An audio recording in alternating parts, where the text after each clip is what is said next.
pinakbit in the making.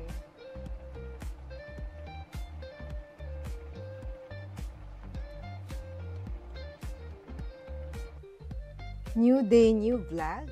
So today magluluto ako ng pinakbet. So madali lang ito kasi hiniwa na, hinimay-himay na lahat ng gulay at magigisa na ako guys. Samahan niyo ako. So ito yung bawang. Maraming bawang kailangan. Kailangan ko din ng maraming tomato and sibuyas. Kakaiba ang pinakbit ko ngayon kasi ang gagamitin ko ay yung pork chop o yung bagnet na naluto na ang aking ilalagay. So mabilis lang ako magluto ngayon. Paglalagay lang ako ng olive oil. Ayan. Gigisa ko pa rin yung bagnet na ilalagay ko sa pinakbet. Sana hindi ako matalsikan. Takot ako sa talsik.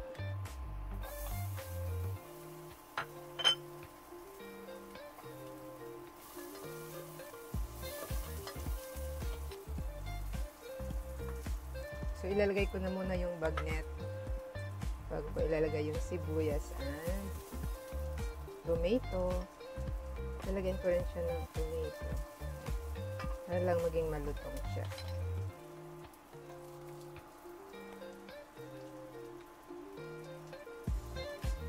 Sarap. Ito palang ulam na. Wala kasi akong stand. So, ayan. Sasabay-sabay ko na.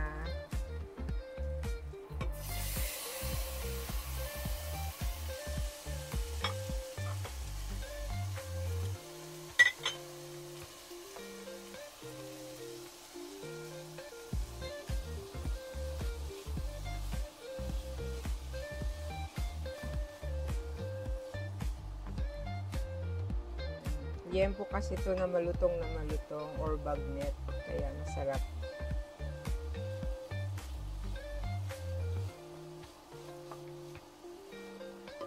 Siguro mamaya ipang titimpla ko talaga dito patis lang. Kasi ayaw namin ng bagoong.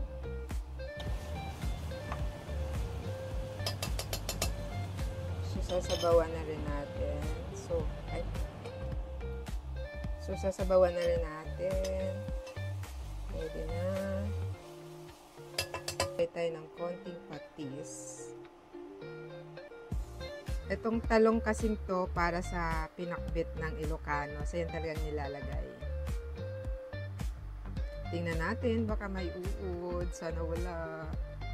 Ayan, importante na sinaslice natin yung talong. Ang bilis mangitim, no? Kasi nakikita mo may mga, lalo itong maliliit na talong, nakikita mo may mga uod ng konti. So, tinanggal natin yon. Hindi pa naman siya uod, pero parang bahay pa lang ng uod.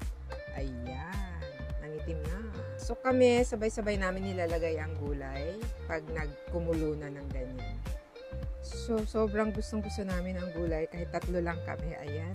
Pakarami ito guys. Sobrang dami. Sasabay-sabay ko na siyang ilalaglag doon sa ilalagay doon sa sabaw na kumukulo. Okay. So, ayan, unti-unti na nating nilalagay yung gulay. Sabay-sabay ito. So, I am praying na magkasya yung mga gulay ko sa isang maliit na kaserola ngayon. Ayan. So, may kamote, may okra, and meron pa nito. This is hindi ko alam ang tawag. Okay, ayan. So, abangan guys. May talong, syempre. Usually, mayroon pang alukon, pero wala kaming alukon ngayon. Yan, ang dami pala. So, ang dami. May isa pang gulay na talong. So, ilalagay ko na siya sa ibabaw. Can you hear that? Yes, pinakbit in the making.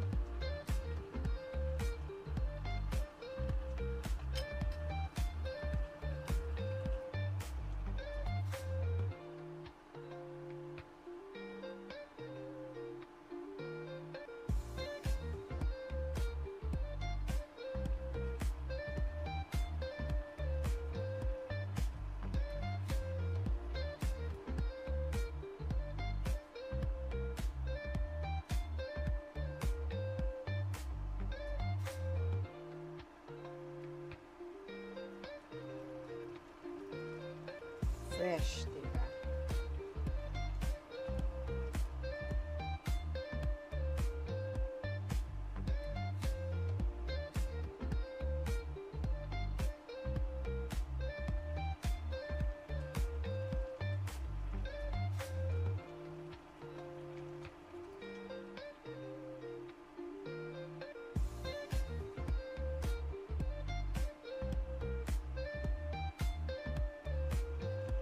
Yes, until such time na haluin ko na siya. Pero usually talagang hindi hinahalo ang pinakbet. Pero kasi yung sauce niya, yung palaman or yung sagpaw is nandun sa ibaba.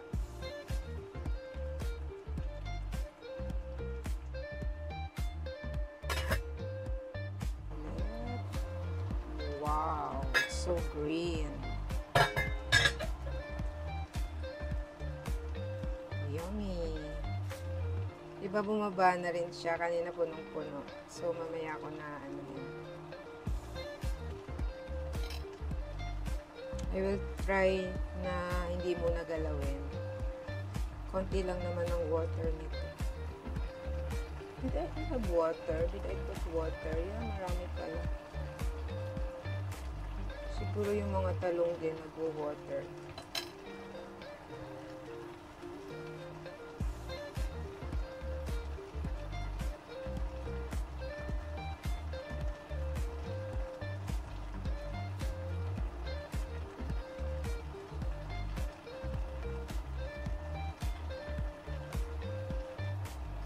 Yes. The sound of cooking pinakbet. Sobrang dali lang din kasing magluto ng pinakbet. Samasamahin mo lang. So, ang gulay ko today is, of course, kamote.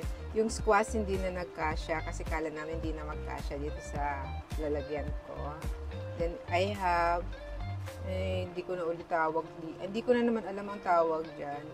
Ito, 4 corners. And I have kamote, I have talong, I have alukon, and I have okra and talong. The sound of making pinakbet.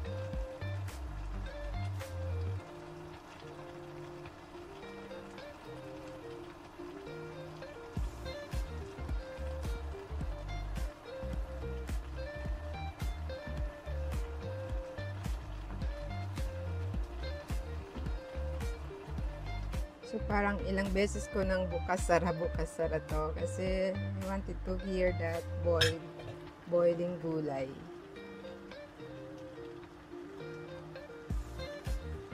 Yeah. So, dapat pala nilagay na namin yung squash. This time walang squash, but I have plenty of kamote, which is sa mga Ilocano, gustong-gusto nila yung may kamote na pinakbet. Yum yum, kanin lang ang katapat.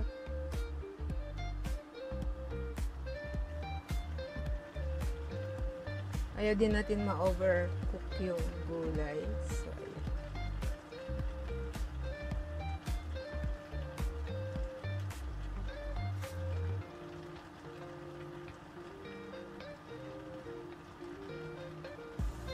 natin ulit. Wow, so green.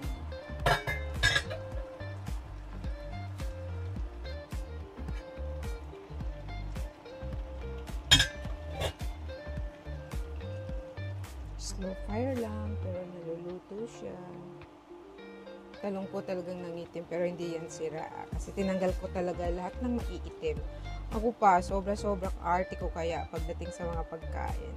Kaya usually, lutong bahay ako eh.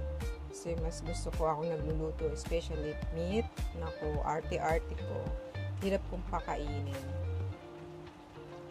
So, bilangin nyo na lang kung ilang beses ko ito bukas-sara. Kulit ako magluto eh.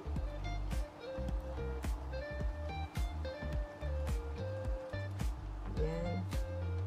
Hello. Sayang pala yung kalabasa. Anyway, I have naman kamote.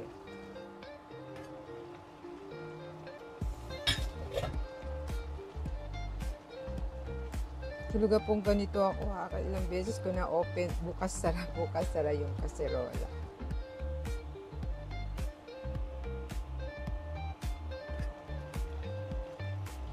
Almost cook.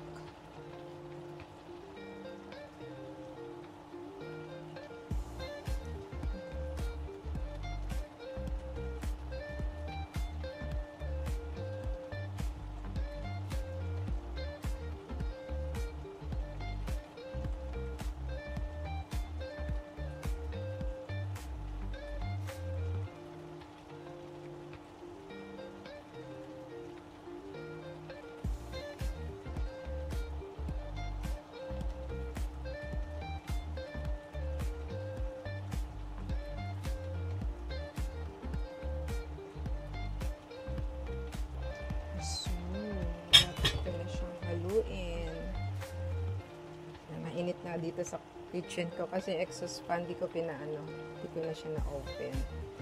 So mag-iingay siya. Hindi ko maririnig ang boiling, pagbo-boil mo. I'm about to mix this already. Ito lang, don't mind yung parang may maitim guys ha. Kasi nangitim siya, hindi ko siya nilagay sa water. Dapat pala nilalagay sa water yung lutong-luto na yung nangitim siya kasi hindi ko siya nilagay sa water. Dapat pala nilalagay sa water pagka-slice ng talong. Jiran. So, ito na yung nahalo ko na siya. Kukunti na lang. So, it's kalahating kaldero na lang. That's kaldero. Kaldero, probinsyana. Ayan. Yummy. Kanin lang ang katapat. Ang pritong isda lang. Okay na guys, success.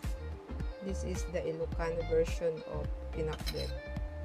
Tikman natin. Tikman natin yung gulay.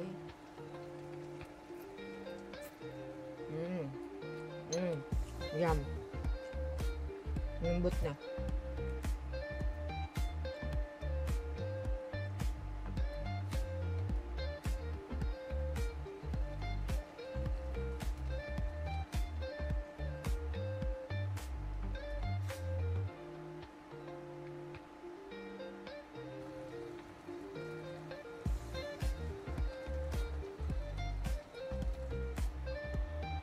So, natapos na tayo magluto ng pinakbet. Di na natin to i-overcook para mas masarap pa ganyan. Ayan, maraming salamat guys for supporting my channel. This is Meldy Baldovino Vlogs.